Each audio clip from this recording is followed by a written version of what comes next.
वास्तविक अकेलापन नहीं, दूसरे की याद सता रही है। दूसरा होता तो अच्छा होता, दूसरे की गैर मौजूदगी खलती है, कांटा चुभता है, दूसरे में मन उलझा है। देखने को अकेले हो, भीतर नहीं, भीतर भीड़ मौजूद है। कोई आएगा तो पाएगा अकेले बैठे हो, लेकिन तुम जानते हो अकेले नहीं हो। किसी की याद आती, किसी में मन लगा है, किसी को बुलावा भेज रहे हो, किसी का स्वप्न सजो रहे हो, किसी की पुकार चल रही। कोई होता, अकेले ना होते।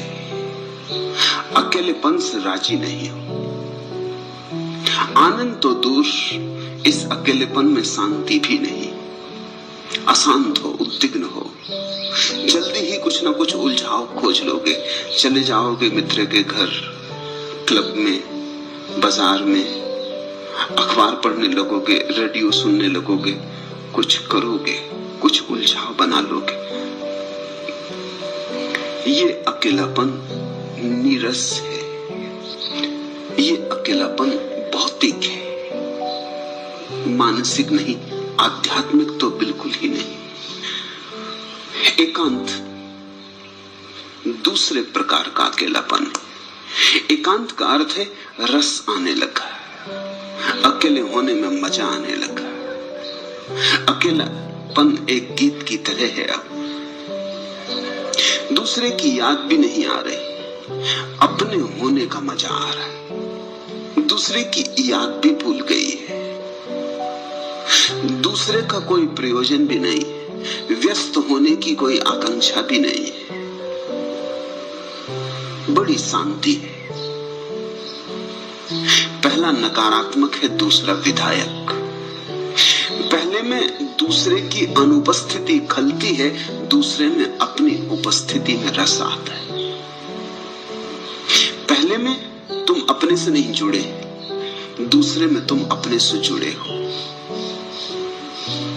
पहले में मन भटक रहा हजार हजार स्थानों पर, दूसरे में मन पंछी अपने घर आ गए। दूसरा एकांत गहन शांति लाता है, ध्यान की अवस्था है। फिर तीसरा एकांत है कैवल्य। पहले अकेलेपन में अपने तो पता ही नहीं है, दूसरे की याद है। दूसरे एकांत में अपनी याद है, दूसरा भूल गया। कैवल्य में दूसरा भी भूल गया, स्वयं भी भूल गए, कोई भी ना बचा। न दूसरा न स्व, न पर न स्व। क्योंकि जब तक स्व का भाव बचा है, तब तक कहीं कोने कातर में दूसरा छिपा होगा। क्योंकि स्वयं की लकीर दूसरे की मौजूदगी के बिना खिंची नहीं सकती। मैं और तू साथ साथ होते। पहले में तू प्रगाढ़ है,